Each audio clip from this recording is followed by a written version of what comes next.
Assalamualaikum warahmatullahi wabarakatuh. Selamat pagi anak-anak. Kita berjumpa lagi hari ini dalam pelajaran IPS untuk kelas 7. Hari ini kita akan belajar tentang motif ekonomi. Silahkan kalian semua bisa disiapkan buku ekonominya. Buku IPS-nya halaman 125. Oke? Kalau kalian sudah disiapkan bukunya, kita belajar bersama-sama ya. Nah, untuk yang pertama, Ibu akan menjelaskan tentang motif ekonomi terlebih dahulu. Motif ekonomi ini adalah dorongan dalam diri manusia untuk melakukan tindakan ekonomi. Nah, tindakan ekonomi ini terciptalah motif ekonomi, ya. Dorongan manusia untuk melakukan tindakan ekonomi. Contohnya, misalnya Pak Bayu membeli motor supaya bisa berangkat ke kantor lebih cepat.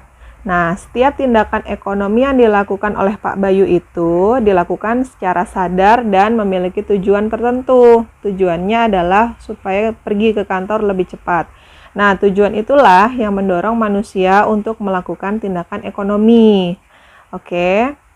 Nah, motif ekonomi ini bisa datang dari dalam diri manusia dan bisa pula datang dari luar. Nah, seperti ini. Motif ekonomi dapat dari dalam manusia atau dari luar manusia. Nah, untuk motif ekonomi ini dibagi dua. Kalau yang dari dalam manusia disebut motif intrinsik, sedangkan yang dari luar yaitu motif ekstrinsik ya. Motif intrinsik ini yaitu keinginan untuk memperoleh barang dan jasa karena kesadaran sendiri, bukan berdasarkan dorongan orang lain. Contohnya seperti yang tertera pada gambar, karena merasa haus, muncul keinginanlah untuk minum. Contoh lainnya adalah jikalau kalian merasa lapar, muncul keinginan untuk makan. Seperti itu ya. Jadi itu adalah motif intrinsik atau keinginan yang berasal dari dalam diri kalian masing-masing. Kemudian kalau motif ekstrinsik itu ya adalah keinginan untuk memperoleh barang atau jasa karena dorongan orang lain. Contohnya, misalnya Budi membeli motor karena semua teman sekantornya telah memiliki motor. Misalnya seperti itu ya. Jadi Budi tergiur karena teman-teman yang lain membeli motor. Padahal Budi dengan mengendarai kendaraan umum masih bisa untuk datang ke kantor. Tapi karena teman kantornya yang lainnya memiliki motor, Budi berkeinginan untuk membeli motor tersebut. Contohnya seperti itu ya. Jadi keinginan yang berasal dari dorongan orang lain. Oke, untuk selanjutnya. Nah, motif ekonomi ini sebenarnya dilakukan untuk memenuhi keinginan tertentu. Di antaranya yaitu keinginan untuk memenuhi kebutuhan material, ada kebutuhan atau untuk mendapatkan laba dan untuk mencapai kemakmuran. Jadi motif ekonomi ini dibagi menjadi 3 lagi ya. Yang pertama yaitu keinginan untuk memenuhi kebutuhan material. Contohnya di sini siswa menabung untuk membeli gadget. Kemudian petani bercocok tanam untuk memenuhi kebutuhan makannya. Jadi keinginan untuk memenuhi kebutuhan material ini merupakan keinginan pribadi manusia. Jadi motif ini tumbuh dari dalam diri manusia dan dimiliki manusia secara pribadi maupun kelompok. Jadi jikalau kalian saat ini sedang belajar daring, kalian akan berusaha untuk memenuhi kebutuhan material ini. Yang tadinya tidak punya handphone, kalian menabung untuk membeli handphone. Yang tidak ada pulsa, kalian menabung untuk membeli pulsa. Sama halnya juga petani, untuk memenuhi kebutuhan pangannya mereka bercocok tanam. Kurang lebih seperti itu contohnya ya. Kemudian yang selanjutnya yaitu motif ekonomi yang selanjutnya yaitu keinginan untuk mendapatkan laba. Keinginan untuk mendapatkan laba adalah dorongan yang muncul dengan tujuan untuk memperoleh keuntungan. Contohnya di sini ada 3 gambar. Yang pertama adalah membuka usaha dagang untuk memperoleh keuntungan yang pasti. Kemudian di sini juga ada gambar salon. Kalau salon adalah contoh perusahaan jasa ya, jadi mereka memberikan pelayanan yang terbaik supaya pelanggannya merasa puas, jadi juga mendapatkan laba. Kemudian yang ketiga ini ada gambar kayu. Produsen mebel memilih bahan baku yang berkualitas untuk memproduksi barang supaya hasilnya pun maksimal atau bagus sehingga pelanggan pun merasa puas. Jadi mereka menggunakan bahan-bahan yang berkualitas tinggi. Nah, dari ketiga contoh ini semuanya berusaha untuk mendapatkan laba atau mendapatkan keuntungan, ya. Tindakan yang dilakukan seperti contoh di atas bertujuan untuk mendapatkan laba.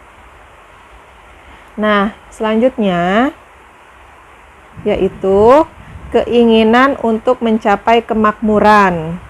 Apa ya maksudnya? Keinginan untuk mencapai kemakmuran merupakan motif yang mendasari manusia melakukan tindakan ekonomi. Jadi melalui kemakmuranlah semua kebutuhan manusia akan terpenuhi ya. Jadi contohnya Pak Yeri telah berhasil memperoleh laba dari hasil usahanya.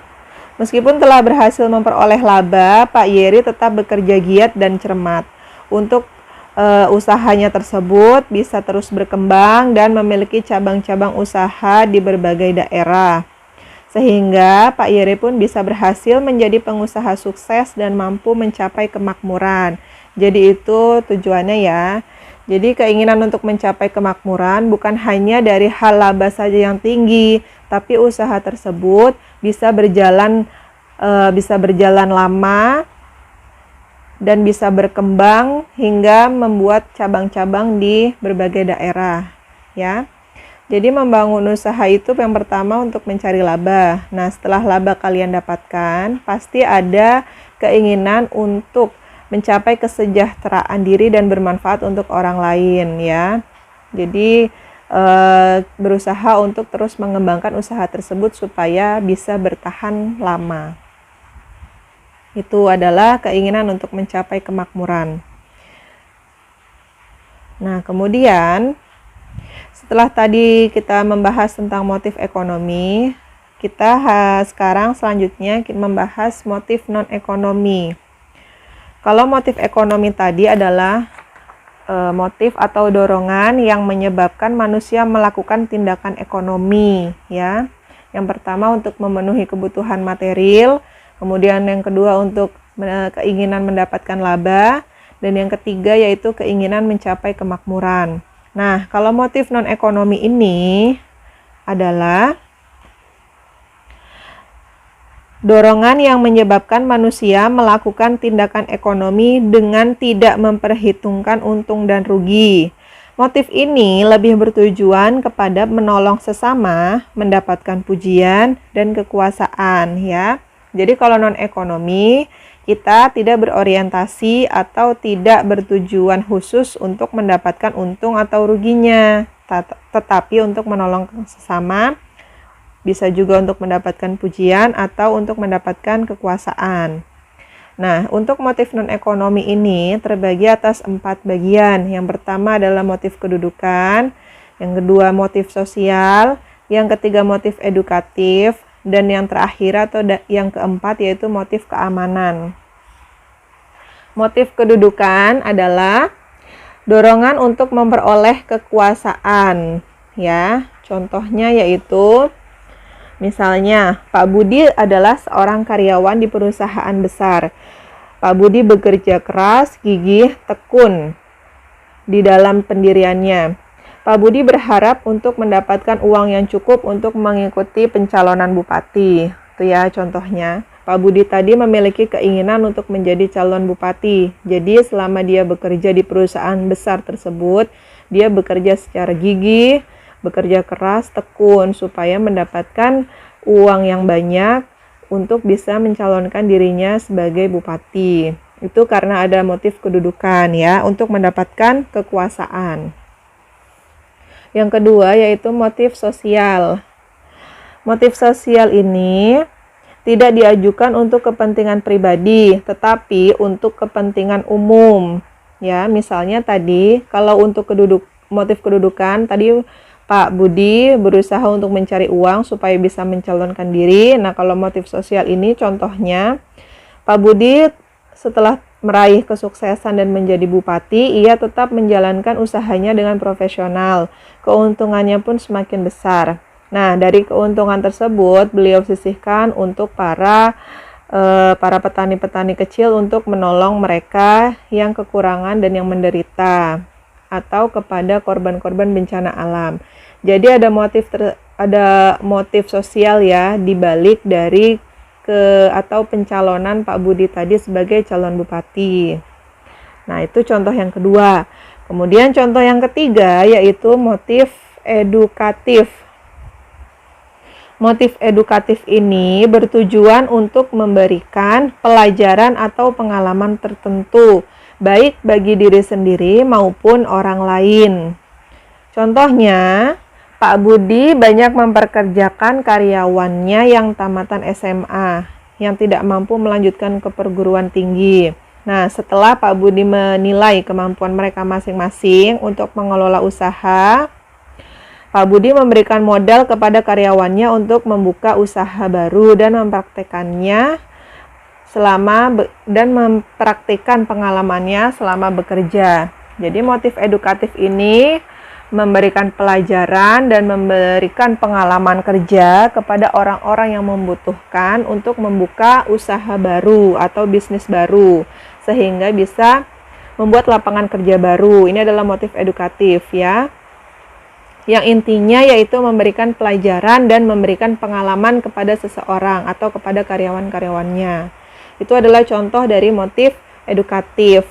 Nah, yang terakhir yaitu motif keamanan. Motif keamanan ini adalah dorongan untuk menciptakan keamanan baik untuk diri pribadi maupun lingkungan di sekitar. Contohnya, untuk menciptakan keamanan perusahaannya, Pak Budi mengangkat petugas keamanan. Di samping itu, ia mendirikan juga pos keamanan lingkungan yang dapat digunakan sebagai pos ronda malam masyarakat di lingkungannya. Jadi di sini ada motif yang bertujuan untuk menolong terhadap sesama untuk mendapatkan keamanan. Nah, itu ya.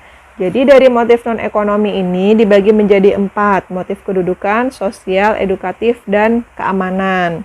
Kalau kedudukan tadi dari cerita yang sudah Ibu jelaskan atau Ibu contohkan, Pak Budi berusaha untuk mendapatkan uang yang banyak untuk memperoleh kedudukan atau memperoleh kekuasaan, yaitu menjadi bupati.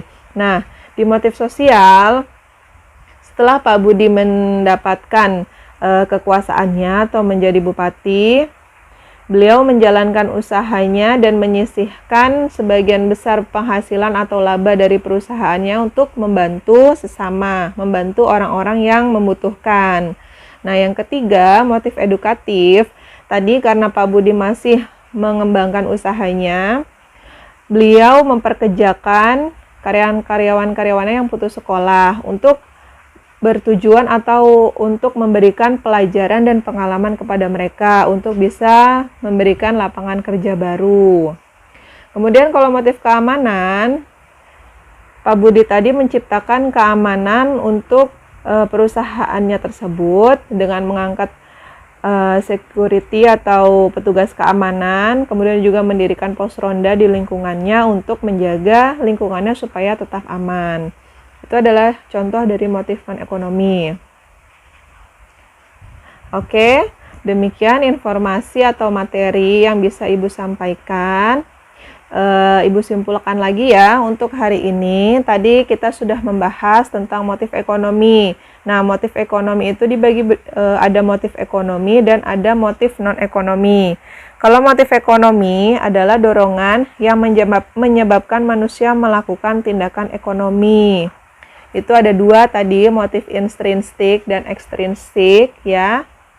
Kemudian kalau motif non-ekonomi itu ada 4, motif kedudukan, motif sosial, motif edukatif, dan motif keamanan.